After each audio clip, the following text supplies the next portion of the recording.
नमस्कार साथियों, मैं आपका होस्ट संजय गौड़ स्वागत करता हूं आपका मेरे YouTube चैनल अकाउंट समाधान पर।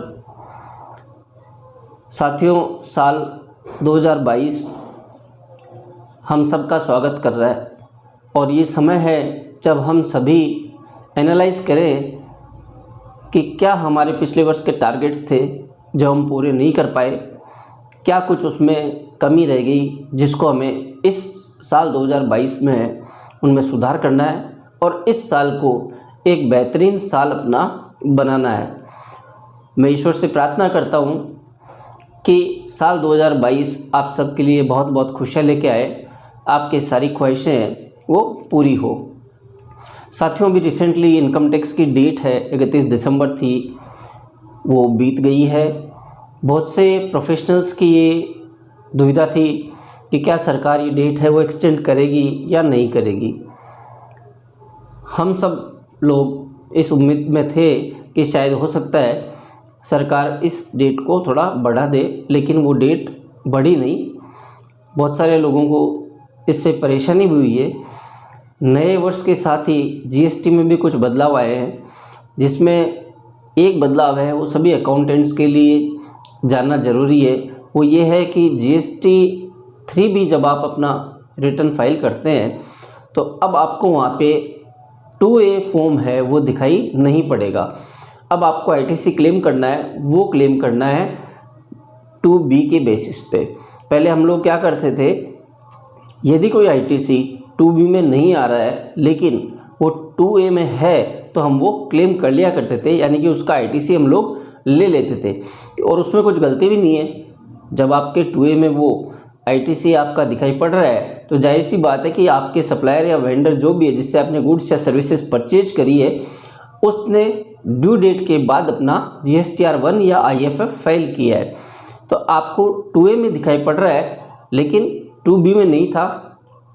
बाद में अगले महीने आपके 2B में भी वो रिफ्लेक्ट कर जाएगा, तो इसमें कोई परेशानी नहीं थी। हम वो लोग ITC ले लिया करते थे। अब आपको ITC क्लेम करना है अपने 2B के बेसिस पे। जो भी अमाउंट आपके 2B में रिफ्लेक्ट हो रहा है, आपको वही अमाउंट अपना ITC का क्लेम करना है, उसके अलावा आप क्लेम नहीं कर पाएंगे। अब साथियों, गवर्नमेंट का रूल है, इसमें हम लोग कुछ भी नहीं कर सकते। हमारे पास जो देखने की चीज़ है वो ये है साथियों कि यदि आप GSTR 1 मंथली बेसिस पे फाइल कर रहे हैं तो आपकी ड्यू डेट होती है अगले महीने की 11 तारीख, और यदि आप QRMP स्कीम आपने ऑप्ट किया हुआ है तो आपको 13 तारीख तक अपना IFF फाइल करना है। यहाँ पे जो सबसे महत्वपूर्ण बात ये है वो ये है साथियों कि बहुत से अकाउंटेंट, सीनियर अकाउंटेंट ख़ास तौर पे ये डिमांड कर रहे हैं कि साहब या तो आप इस डेट को जो GSTR 1 की है इसको बढ़ा दें, या ऐसा कुछ सिस्टम करें कि जब भी बंदा अपनी GSTR 3B फाइल करे और उस टाइम पे जो अमाउंट उसको 2B में दिखाई पड़ रहा है, यानी कि उसको फ्रीज़ नहीं किया जाए एक पर्टिकुलर डेट के बाद। जैसे 2A में डेटा चेंज होता रहता था, जब आप अपनी GSTR 3B फाइल कर रहे हैं उस समय आपका 2B में जो भी डेटा ऑटो पॉपुलेट होके आ चुका है उतना आप क्लेम कर पाए। अब साथियों, इस बात की गहराई में मैंने भी थोड़ा विचार किया तो मैंने एक चीज़ पाई है वो मैं आपके साथ शेयर करना चाह रहा हूँ। हो सकता है कुछ लोगों की बात अच्छी ना लगे, लेकिन मैं सिर्फ मेरे विचार यहाँ पे आप लोगों के साथ साझा कर रहा हूँ। आपकी क्या राय है मुझे कमेंट करके आप ज़रूर से बताइएगा। एक जो कॉमन बात है वो ये है कि अधिकतर अकाउंटेंट्स वो ओवरबर्डन्ड है काम से, यानी कि उन्होंने इतनी पार्टीज़ का काम ले रखा है कि वो अपने क्लाइंट्स की जो रिक्वायरमेंट है उनको कैटर नहीं कर पा रहे हैं। दूसरी तरफ कुछ साथी ऐसे हैं जो सिर्फ एक पार्टी का काम करने के लिए संघर्ष कर रहे हैं, यानी कि असमानता ज़्यादा है। एक आदमी के पास इतना ज़्यादा काम है कि वो जो टाइमलाइन है उस पर काम नहीं कर पा रहा है, उसको उसमें एक्सटेंशन चाहिए या उसके कुछ और एक्सक्यूजेज हैं। वहीं पे दूसरी तरफ एक साथी ऐसा है जिसके पास कुछ काम ही नहीं है और वो ये प्रयास कर रहा है कि उसको कैसे ना कैसे करके एक दो पार्टीज़ का काम मिल जाए ताकि वो भी अपनी आजीविका है वो चला सके।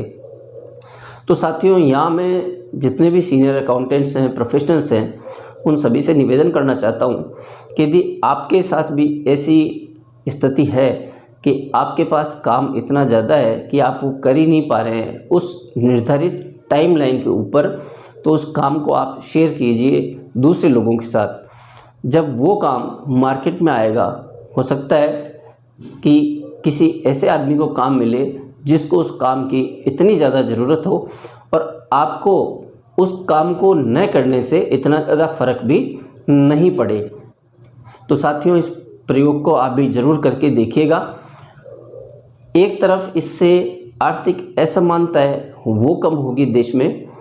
जो बेरोज़गार युवा हैं जिन्होंने अपनी पढ़ाई कंप्लीट कर ली है, टैली का कोर्स कर लिया है और उनको थोड़ी बहुत नॉलेज जीएसटी इनकम टैक्स की भी उन्होंने ले लिया या सिर्फ अकाउंटेंट है, तो उनको वो काम मिलेगा और ज़्यादा वो अपनी स्किल्स को डेवलप कर पाएंगे। उनको भी एक स्टैंड मिलेगा अपनी लाइफ में कि वो आगे तरक्की कर सके। यदि आपकी वजह से किसी के जीवन में बदलाव आता है तो साथियों, मैं आपसे निवेदन करना चाहता हूँ कि ऐसा ज़रूर करें।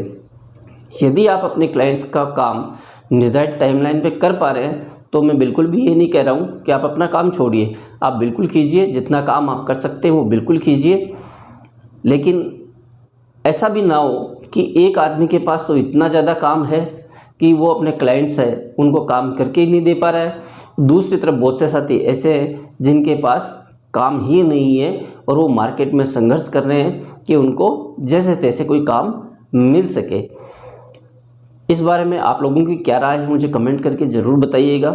डेडलाइन जो सरकार देगी साथियों, हमें उसी के हिसाब से काम करना पड़ेगा। ज़्यादा से ज़्यादा हम अपनी मांग सरकार के सामने रख सकते हैं, लेकिन इसमें कहीं ना कहीं ये भी हमको देखना होगा कि हम अपनी तरफ से क्या कुछ ऐसा कर सकते हैं जिससे हमारी भी बेहतरी हो और हमारे इसी क्षेत्र से जुड़े हुए बाकी लोगों की भी बेहतरी हो सके। ये भी एक तरीके से साथियों समाज सेवा ही है कि यदि आपकी वजह से किसी ऐसे व्यक्ति को काम मिलता है जो उसके लिए बहुत ही ज़्यादा ज़रूरतमंद है, तो ये भी एक पुण्य का कार्य मैं समझता हूँ है। तो इस बारे में आप लोगों की क्या राय है ज़रूर कमेंट करके बताइएगा। GSTR 2B से जो आपको ITC लेना है, किस तरीके से आपको अपना नया GSTR 1 है वो फाइल करना है, 3B कैसे फाइल करना है, इसके लिए मैं शीघ्र ही आपके लिए एक नया वीडियो लेके आने वाला हूँ, जिसमें मैं कोशिश करूँगा कि आपको GSTR 1 और GSTR 3B को बहुत से आसान तरीके से मैं फाइल करना सिखा सकूँ। उम्मीद करता हूँ साथियों ये वीडियो आप लोगों को अच्छा लगा होगा। जो भी आपकी राय है आप कमेंट करके मुझे ज़रूर बताइए। साथ ही यदि आप चैनल पे पहली बार आए हैं या अभी तक आपने चैनल मेरा सब्सक्राइब नहीं किया है तो रिक्वेस्ट है आप चैनल को सब्सक्राइब ज़रूर कर लीजिए, ताकि आने वाले वीडियोज़ हैं वो भी आप लोग देख पाएँ। प्लेलिस्ट भी मैंने आप लोगों की सुविधा के लिए बनाई हुई है, आप प्लेलिस्ट भी देख सकते हैं। एक बार फिर से साल 2022 की शुभकामनाओं के साथ इस वीडियो को विराम देता हूँ। मिलते हैं जल्दी। Thank you so much. Have a great time.